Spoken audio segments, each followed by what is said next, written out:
तो हेलो प्यारे दोस्तों, आज हम करने वाले हैं 10th क्लास भूगोल के एमसी क्वेश्चन जो कि आपके बोर्ड एग्जाम में आते हैं, बहुत इंपॉर्टेंट होते हैं। एग्जाम में जब हम पास होने के लिए सबसे ज़्यादा यही काम आते हैं। तो अभी बोर्ड के पेपर होने वाले हैं सभी बोर्ड में इंडिया में, तो अभी इनको ध्यान से देखना है कि निम्नलिखित में से 10वीं क्लास में जो आएगा एमसी क्वेश्चन वो क्या है, निम्नलिखित में से कौन सा पक्षी द क्रिटिकल प्रजाति की श्रेणी में नहीं आता है। क्रिटिकल का मतलब जिसके ऊपर संकट मंडरा रहा है, ऐसा कौन सा नहीं है। तो जो मोर है ना, वो क्रिटिकल कंडीशन में नहीं है, संकट में नहीं है। बाकी की सारे के सारे, जैसे कि गुलाबी सिर वाला बतख है, एक बतख होता है जिसका सिर गुलाबी है, मोर है, ये नहीं है। पर्वतीय बटेर, बटेर एक पक्षी होता है, एक मुर्गे जैसा ही होता है। एक है जंगली चित्तीदार उल्लू। ये सब के सब क्रिटिकल कंडीशन में है, संकट की स्थिति में है, लेकिन मोर जो है अभी ठीक ठाक कंडीशन में है। तो आपका आंसर हो जाएगा मोर जो है वो क्रिटिकल कंडीशन में नहीं है, क्रिटिकल प्रजाति की श्रेणी में नहीं आता, बाकी सारे आते हैं। उससे अगला आपका क्वेश्चन है, निम्नलिखित में से किस जीव के लिए जैव विविधता बहुत महत्वपूर्ण है। जैव विविधता क्या होता है? जो जीव हैं, अलग अलग प्रकार के जीव हैं, जैसे कि गाय है, भेड़ है, बकरी है, कुत्ता है, बिल्ली है, मोर है, जितने पक्षी हैं, अलग अलग प्रकार के जीव है ना, उनको बोलते हैं जैव विविधता। और ये सब किसके लिए जरूरी है या सबसे ज्यादा महत्वपूर्ण किसके लिए है? तो मानव के लिए ही है, मनुष्य के लिए जैव विविधता। मनुष्य को सब कुछ चाहिए, गाय भी चाहिए, मुर्गे भी लेते हैं आजकल, वो आजकल क्या हमेशा से होता रहा है, मांस मछली। तो और भी हैं, जैसे घोड़ा है, जाने के लिए आने के लिए बहुत सारी चीजें हैं। तो मनुष्य के लिए जैव विविधता बहुत महत्वपूर्ण स्थान रखती है। तो आपका आंसर हो जाएगा इसमें मनुष्य। उसके बाद अगला जो क्वेश्चन है वो है काला हिरण निम्नलिखित में से किस श्रेणी के जीवों का है। काला हिरण, हिरण होता है काले रंग का होता है, कोई भूरे रंग का होता है, उसमें जो है वो लुप्त प्रजातियां हैं, लुप्त हो चुकी हैं, खत्म हो चुकी हैं। तो आपका आंसर हो जाएगा लुप्त प्रजातियां। स्थानिक प्रजाति जो एक स्थान पे पाई जाती है, दुर्लभ जो बड़ी मुश्किल से मिलती हैं, विलुप्त जो विलुप्त होने वाली है, खत्म होने वाली है, और लुप्त जो खत्म हो चुकी है। तो जो काला हिरण है वो लुप्त प्रजाति है। इससे अगला क्वेश्चन है आपका कि विभिन्न प्रकार के पौधों और प्राणियों को विभिन्न श्रेणियों में निर्धारण कौन सी एजेंसी करती है? कि पूरे संसार भर में कि भाई ये पौधा है, ये प्राणी है, और उसकी श्रेणी बांटी गई है, वर्ग बांटे गए हैं, ये ग्रुप बांटे गए हैं, तो वो निर्धारित कौन करता है? तो पूरे विश्व में एक संस्थान है, उसका नाम है अंतर्राष्ट्रीय प्राकृतिक संरक्षण और प्राकृतिक संसाधन संरक्षण संघ, जिसको शॉर्ट फॉर्म में IUCN कहते हैं, IUCN कहते हैं। वो एक संस्थान है जो कि पौधे और प्राणियों की विभिन्न जो श्रेणियां हैं, वर्ग हैं, उनका नाम लिखती है, नाम बताती है, भाई ये इस पौधे को इस वर्ग में रखा जाएगा, इस जीव को इस श्रेणी में रखा जाएगा। तो आपका आंसर हो जाएगा बी। उसके बाद अगला क्वेश्चन है आपका 1952 में भारत निम्न में से किस प्रजाति को विलुप्त घोषित कर चुका है? यानी कि ये प्रजाति जो है वो कभी भी खत्म हो सकती है। तो वो कौन सी प्रजाति है? एशियाई जो चित्ता है, एशिया के अंदर जो चित्ता मिलता है, चित्ता जो सबसे तेज दौड़ता है, ये एशियाई चित्ता भारत के अंदर 1952 में कह दिया गया है कि ये विलुप्त होने वाला है। तो इसका आंसर हो जाएगा बी ऑप्शन। क्या है? एशियाई चित्ता। उसके बाद अगला क्वेश्चन है आपका, निम्नलिखित में से कौन भारत के वनों और वन्य जीव संसाधनों के प्रबंधन का प्रभारी है? भी भारत के अंदर जो वन है, जंगल है, और उसमें रहने वाले जीव हैं, उनका प्रभारी, उनकी देखभाल करने वाला कौन है? तो कौन है भाई? वन विभाग। वन विभाग जो है भारत के अंदर जितने भी जीव हैं या वन है, उनका संरक्षण करना है, उनका प्रबंध करना है, उनकी देखभाल करनी है, वो सब का सब वन विभाग करता है। उसके बाद अगला क्वेश्चन क्या है भाई? निम्नलिखित में से किस वर्ष में बाघ परियोजना शुरू किया गया था? बाघ, जिसको हम इंग्लिश में टाइगर कहते हैं, उसके संरक्षण के लिए, उसके जनन के लिए जो एक परियोजना शुरू की गई थी, क्योंकि बाघ जो है विलुप्त प्रजाति में रखा गया है। तो बाघ परियोजना शुरू की गई थी, वो किस वर्ष में शुरू की गई थी? 1973 में शुरू की गई थी। तो आपका आंसर क्या हो जाएगा इसका? 1973 में बाघ परियोजना शुरू की गई थी।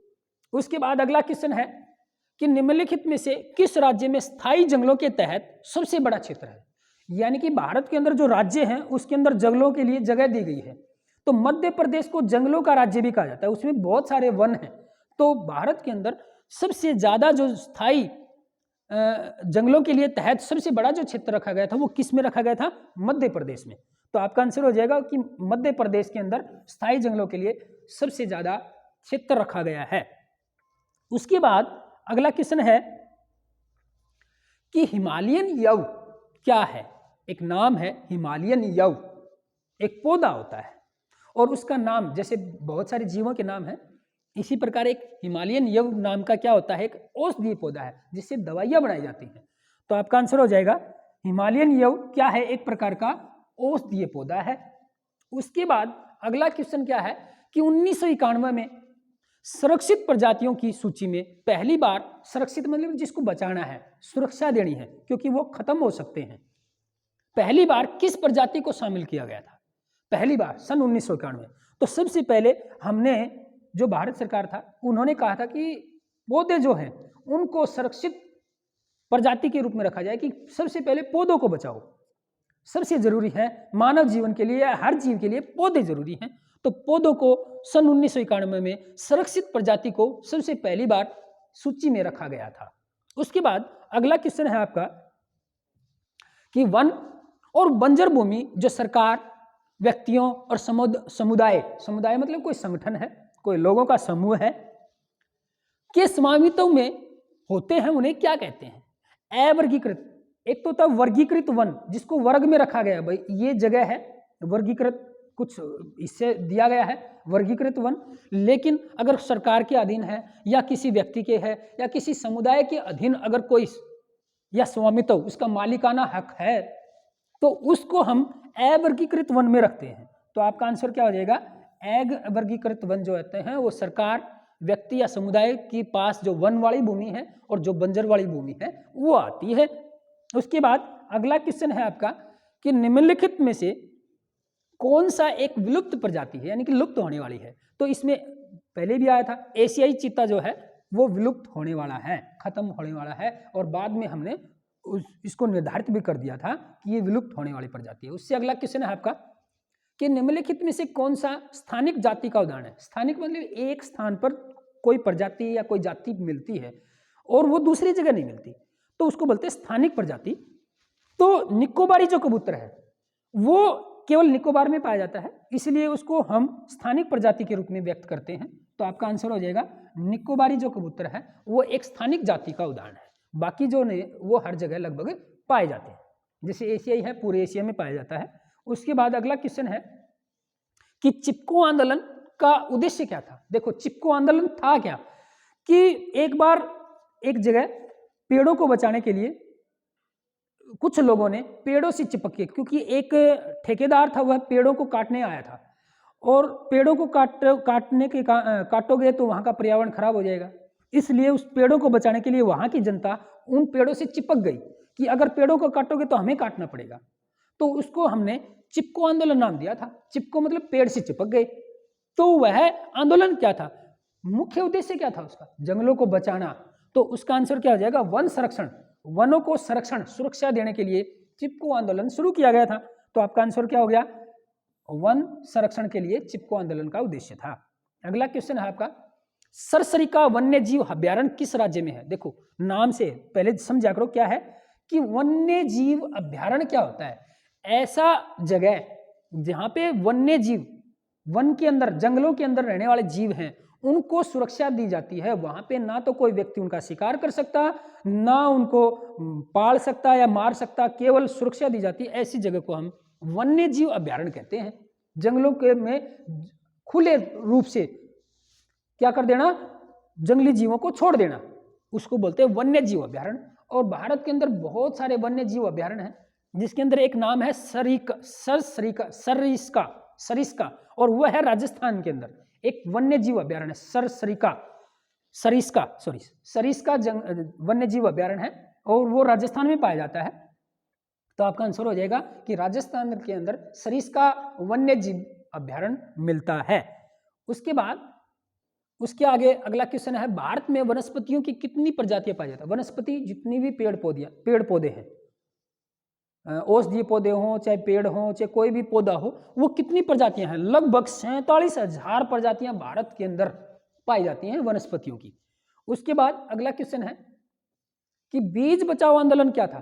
बीजों को बचाना है, बीज खराब नहीं होना, क्योंकि आजकल बहुत सारी कंपनियां आ चुकी हैं जो हाइब्रिड बीज बनाती हैं या जेनेटिक मॉडिफाइड जीएम बीज बोलते हैं, वो कंपनियां बनाती हैं, जिसके कारण जो बीज हैं वो कंपनियों के अधीन रह गए और उनको वो एक बार बोने के बाद उनको दोबारा नहीं पैदा कर सकते, उन्हीं से खरीदना पड़ेगा। तो उनको बचाना जरूरी है। और वो किसके कारण? जब ज़्यादा दवाइयाँ छिड़केंगे या मॉडिफाइड बीज इस्तेमाल करेंगे तो उससे हमारे जो बीज हैं वो नहीं बचेंगे। तो एक आंदोलन शुरू किया गया था जिसको आंदोलन का नाम था बीज बचाओ आंदोलन। तो उसका वो क्या था? उसका था टिहरी, जो टिहरी जगह है भारत के अंदर, टिहरी के किसानों द्वारा बिना रासायनिक खाद के फसलों का उत्पादन करना। अगर हम बिना रासायनिक खादों के अगर बीज इस्तेमाल करेंगे, प्रयोग करेंगे, तो हमारे जो बीज हैं वो सुरक्षित रहेंगे, हमें हमारे बीज खुद पैदा कर सकते हैं। तो बीज बचाओ आंदोलन क्या था? टिहरी के किसानों द्वारा बिना रासायनिक खाद के फसलों का उत्पादन करना उद्देश्य था। उसके बाद अगला क्वेश्चन है आपका, उड़ीसा और बिहार की जनजातियां शादी के दौरान किस वृक्ष की पूजा करती हैं? देखो हर जगह पूजा के अपने अपने तरीके होते हैं। शादियों के अंदर हमारे यहाँ भी, हरियाणा में भी होते हैं, जैसे कुआं पूजन होता है, या जब बच्चा पैदा होता है उसके दिसोटन जैसे बोलते हो, या जैसे शादियाँ होती हैं तो मंदिर में जाते हैं, या किसी पेड़ की भी पूजा करते हैं, सेड पूजा, माता पूजा, ऐसे पूजा होती है। तो उड़ीसा और बिहार के अंदर एक वृक्ष है इमली और आम, इनकी पूजा की जाती है। तो आपका आंसर हो गया इमली और आम की बिहार और उड़ीसा की जनजातियां शादी के दौरान पूजा करते हैं। उसके बाद अगला क्वेश्चन है आपका, राजस्थान के अलवर जिला के 5 गांव में लोगों ने 1200 हेक्टेयर क्या होती है? एक तो होता है एकड़ और एक होता है हेक्टेयर, लगभग 2.5 किले बोलते हैं देसी भाषा में, उसको बोलते हैं 1200 एकड़ भूमि जो है ना वो दान कर दी थी। कहाँ भाई? भैरव देव डाक सोनचरी एक जगह है, एक क्षेत्र है, वन क्षेत्र है जहाँ पे मंदिर वगैरह भी हैं। भैरव देव डाक सोनचरी को क्या कर दी थी? राजस्थान के 5 गांवों ने 1200 हेक्टेयर भूमि जो है उसके नाम कर दी। तो इसका उद्देश्य क्या था कि उस भूमि पर कोई भी पेड़ पौधे या जंगली जीवों को कोई भी नुकसान ना पहुंचे। तो उसका आंसर क्या हो जाएगा? शिकार पर रोक लगाई जाए और बाहरी लोगों की घुसपैठ पर रोक लगाई जाए ताकि वन्य जीव को बचाया जा सके। तो आपका आंसर क्या हो जाएगा कि राजस्थान के अलवर जिले के 5 गांवों ने 1200 हेक्टेयर भूमि भैरव देव डाक सेंचुरी घोषित की थी। वह किसके लिए की थी? शिकार पर रोक और बाहरी लोगों की घुसपैठ से वन्य जीव को बचाने के लिए की थी। तो आपका यह आंसर हो गया। इस तरह से आपके ये क्वेश्चन पूरे होते हैं और ऐसे ही एमसी क्वेश्चन की बार बार वीडियो रोजाना आती रहेंगी आपके लिए। तो इस चैनल को सब्सक्राइब करें और इस वीडियो को लाइक शेयर अवश्य करें, क्योंकि अभी बोर्ड के पेपर आने वाले हैं, सब बच्चों के लिए काम की जरूरी हैं।